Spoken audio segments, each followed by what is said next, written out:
Hey, author bosses, it's Megan coming at you live in the Author Like Boss Facebook group and Facebook page. How are you doing today? Let me know in the comments if you can hear me and where you are and what you're working on writing. And let me give you a little bit of an overview. Today I'm going to be starting a month of talking about character development. So today we'll get started with how to create strong characters by looking at your character arc and your plot. So if that sounds good to you, drop a comment in the comments. Let me know what you'd like to talk about, what questions you have when it comes to character arc and plot.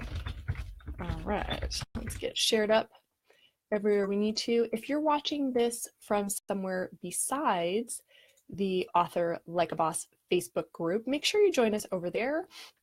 My partner in crime, Ella, and I give regular tips about writing and marketing and everything you need to author like a boss.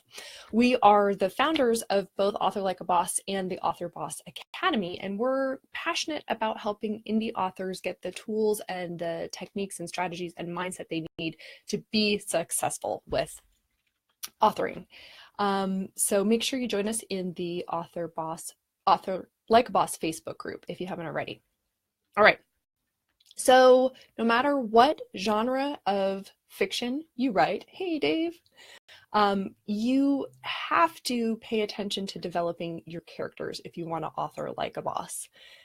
It's a really key part of building a story that readers love, and especially if you're writing a series, you want to have characters that your readers want to come back and read more about. So again, all this month, I'm going to be talking about developing strong characters, and we're going to look at characters from several different angles. Today, I'm going to talk about the importance of character arc and plot. Have you ever struggled with character arc and character motivation in your plot? Maybe you're writing and you don't know why a character is doing what she's doing. Maybe it seems forced. On a scale of 1 to 10, how much do you struggle with making your character's actions seem believable? Whether you're watching live or you are watching the recording, let me know in the comments, how challenging do you find it to make your characters feel like real people and do believable things? The very first step toward making your characters believable is actually lining up their arcs with the plot of your story.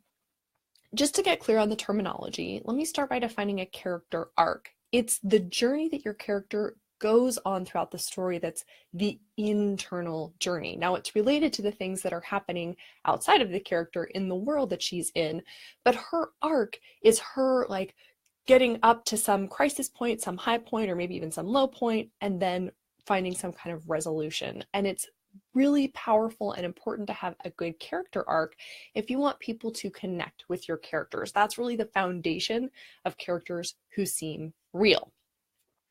The story's plot is the action that happens, right? That outer struggle.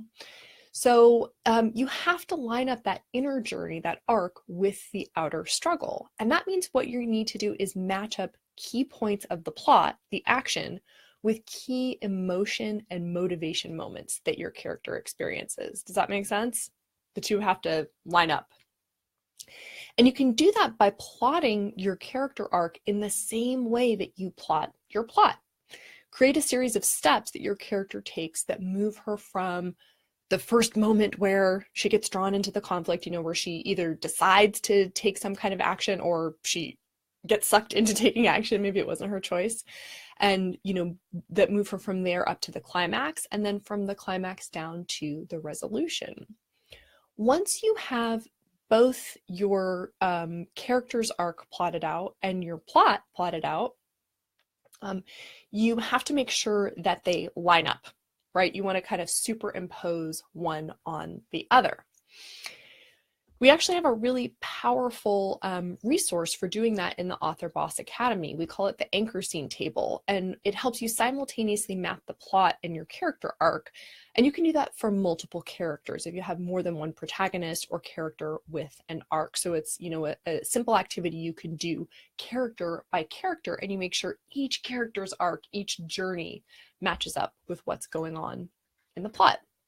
Hey Anne, hey Mike, hey Carrie, great to see you guys. Let's see. Dave says, I wanted to write a Western but came up empty until I found a remarkable character. Oh, so Dave, once you found that character, was it easier to create the plot? That sounds wonderful. Like you could launch into the story once you figured out from whose perspective you were going to tell it, or, you know, whom you're going to focus on. Oh, wow. Mike says, in my case, the main character develops a whole nother character within herself, which becomes a separate person and better as the story goes on. Yeah, so that sounds like you would want to do 2 character arcs, map 2 journeys, Mike, so you can keep track of it. Carrie says, I'm trying to do that now. Well, Carrie, since you are in the Author Boss Academy, please tag me over there and let me know if there's a way I can support you if you want me to point out these resources to you. So it sounds like y'all are thinking about character arc. I just described how you can match up your character arc with your plot, but there's a big question here. What if you don't know what your character arc is from the get-go? What if it's not clear to you how your character is going to grow and change? Or maybe you know that arc, but you don't know how it fits in with the plot. These two seem disparate. You know, I know how I want my character to grow and change, but how does that match up with this outer action? That's when it's really helpful to get a view from, 10,000 feet. And I'm going to give you 2 ways you can do that. One starts with the plot and moves to the character arc, and then one does the opposite. So you can work from either place of having, wherever you have more information, you can start from that place. If you already know the plot and how you want the action to unfold, go through each key scene and do a brainstorm for your main characters. Ask questions like, okay, if that happened, how would my main character feel? Or, why would she do that? And go deeper, ask what's behind the things that she's going to do in that scene. And ask questions like, is this action in keeping with who my character is? And if not, what would make her act so extremely? Maybe your character is going to do something that's really out of character. In that case, let us see how she got pushed to that, right? One of my favorite scenes from a movie, and I've talked about this before, is in Fried Green Tomatoes, when Kathy Bates' character finally is fed up with everybody just treating her so poorly, and she's never given a fair chance to do what she wants to do, and she just rams the heck out of this other car in the parking lot, which is very out of character for her, but which makes complete sense in her character arc because we've gotten to watch her get pushed and pushed and pushed, and finally there's the straw that breaks the camel's back. So yes, your characters can act out of character, but you have to let us see why they do it. Other questions to ask, is there a fear that your character is reacting to in a moment? Or how would the situation trigger her? There's something from her past, there's a past experience that's making her react in a strong way. Maybe there's an unresolved issue that the situation brings up. And so we're going to see this big reaction. So all of those are questions that can help you connect the outer action your character is going to take with an inner motivation that will make sense. And just like people, yes, sometimes characters do act in extreme ways. Just make sure that we can connect with that and we know why your character is doing something so out of character. All right, Mike says the challenge was to switch back and forth between them in numerous scenes and keep them both straight and separate in the reader's mind. Yeah, if I were writing a character with an alter ego or a split personality, or however you would define this, Mike, I would absolutely treat them in my planning as 2 separate characters and map it out. It sounds challenging. Yay, Carrie, I'm so glad you're doing that Harlequin Dare Blitz. You have a detailed synopsis, cover letter, and first chapter. Awesome. Sounds like you're rocking it. Way to go. I wonder how those characters are coming. Make sure we can connect with them. All right, so I just walked you through, if you know what's going on with the plot, how can you connect that to your main character's motivation. So now I want to take it from the other point of view. If you have a better sense of your character's traits and who they are, you can start with those to build plot by doing one of my favorite activities, which is creating a conflict map. This is a kind of mind map where you write down each of your main characters on a sheet of paper, just their names, and then you connect them with lines indicating conflicts and alliances. And I like to color code my conflict map with one color for conflicts and one color for alliances. And that's a way, again, to zoom out and see the relationships among your characters and the attitudes they have toward one another. Because if you can see that, if you can see those relationships, you can start to brainstorm outer conflicts and events that would help those characters act on their feelings, right? So I have these two characters and I know that they're connected by this conflict of jealousy. Okay, so now I'm going to look for scenes where that can come out, and I can start asking, well, what would be a great way to show how they feel jealous of one another, or what's a scene where they could be in competition with one another, to see how that can start giving you ideas for scenes and for concrete events in the plot that are actually based on those character interactions. Hey, Stacy, so glad to see you. So those are two different places to start from. Start with the plot and move to the motivation by asking kind of psychoanalysis questions about your characters, or start with how they feel about one another and their relationships, and then ask, okay, well, what kind of events would help me demonstrate those feelings and bring those conflicts to a head? And of course, you can always work from both ends and meet in the middle. Map your plot and your interpersonal conflicts and allegiances, and see what comes up, and then see how you can get a matchup. If you have created some plot elements and created some character conflict elements, start looking for how they go together, right? Like, oh, I know I want to have a scene where there's a dinner party, and I know I need something to get these two characters being jealous of one another. Like, okay, how can I, during the dinner party, make something happen that will bring up the jealousy? And then, your gears will start turning and you'll come up with great ideas. And that way, when an event occurs in your plot, it's based on the feelings your characters have for one another and on their individual objectives. And that's really the core of believable characters, is we understand why they're doing what they're doing and how it connects to what they're trying to get overall, what their arcs are. If that approach sounds helpful to you, you would really dig the writing course in the Author Boss Academy, because it shows you exactly how to make your conflict map. It also walks you through creating those anchor scenes that I talked about with a view to both the outer conflict and the inner motivation. So if you'd like to hear more about the Academy, you can just go ahead and type Academy in the comments, and I will connect with you and give you some more info. And if you're really serious about up-leveling your author career, I have a take action step for you guys. You ready to take some action?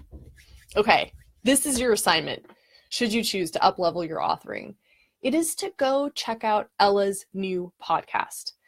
Because on this show, Ella talks with successful indie authors, and she goes behind the scenes. She reveals the secrets, the strategies of indie writing, marketing, and publishing, so that you can do what works and skip what doesn't. And just as one example, Ella interviewed fantasy author J.E. Schmidt, and she walks you through the exact steps that she took to build an email list of over 12,000 people and make around $1,300 in pre-order sales on her very first book. And they go through it one step at a time. They talk about the tools, they talk about the websites, the free web tools, everything. So really, really powerful information. And you can listen and subscribe at authorlikeaboss.com/podcast. And if you enjoy it, make sure to leave a review and share it with another author you know. So that's your take action step. I'm going to go ahead and put that link to the podcast in the comments so you guys can check it out. Okie doke. And we have a lot more great content coming up for you in the Author Like a Boss Facebook group as well. Stay tuned for more about believable characters next week. I'm going to be going live at 3 p.m. Pacific, 6 p.m. Eastern, talking about character voice and realism. And don't miss Ella's live video next Tuesday, 10 a.m. Pacific, 1 p.m. Eastern. All this month, she's talking about how to grow your email list and create superfans. Superfans. And remember, if you want to get reminders of when we're going live via Facebook Messenger, you can go to authorlikeaboss.com/notify. Go ahead and put that link in the comments to make it super easy. All right. And let's see.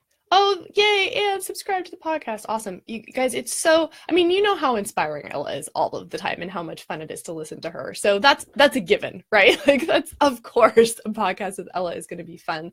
But the questions she asks and the way she gets authors to talk about their experience is so fantastic to listen to. And I mean, I really appreciate that you get to hear not only what works in the success, but you get to hear, you know, how people struggled and they persevered. And, you know, sometimes we hear about author success and it feels like, oh, there are just people who were destined for success. You know, so-and-so was successful because she must just be like, life is easy for her or whatnot. And no, that's not the case. The people who are successful as authors are putting the work in. They're just working smarter, not harder, and they're persevering. And so I just, my heart felt so happy hearing about people who, yeah, had to face hard decisions and, you know, decide whether to keep going.